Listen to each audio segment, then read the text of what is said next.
Hello साथीहरू नमस्कार हजुरहरू आरामै हुनुहुन्छ होला म पनि आरामै छु। हजुरहरूले खाना बनाइसक्नुभयो साथीहरू? म त भर्खर बनाउँदैछु। दाल भात चाहिँ भित्र ग्यासमा पाकिसक्यो र प्रायः जसो सब्जी चाहिँ म आगोमै बनाउने गर्छु साथीहरू।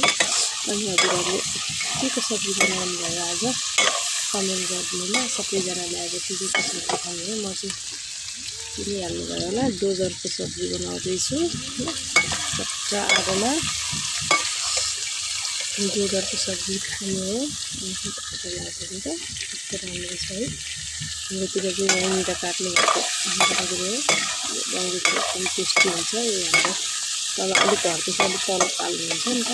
अनि चाहिँ अलिक अब दानाहरू नखाएको खानाहरू नखाएको डोजरको मासु पाउँछ साथीहरू। डलाएर आगोमा यसरी बनाएर खाने हो। चिसो मौसम छ। मैले चाहिँ मसलाहरू भित्र रेडी गरिसकेको छु। अहिले चाहिँ कस्तो फलामको चुलो बनाएको छ सिमेन्टको चुलोमा काटेर राखेर। यो धुलोहरू पनि भुइँमा झरेन। आगो ताप्नलाई पनि भयो। यता सब्जी पनि पाक्यो सँगसँगै।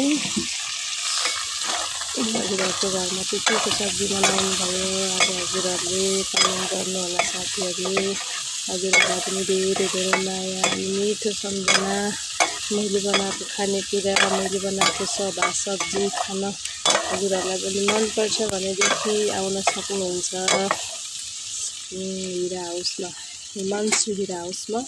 हजुरहरूलाई पनि स्वागत छ भन्दै हजुरहरू माझबाट बिदा हुन चाहन्छु। हस्त नमस्ते बाई बाई साथीहरू। By by.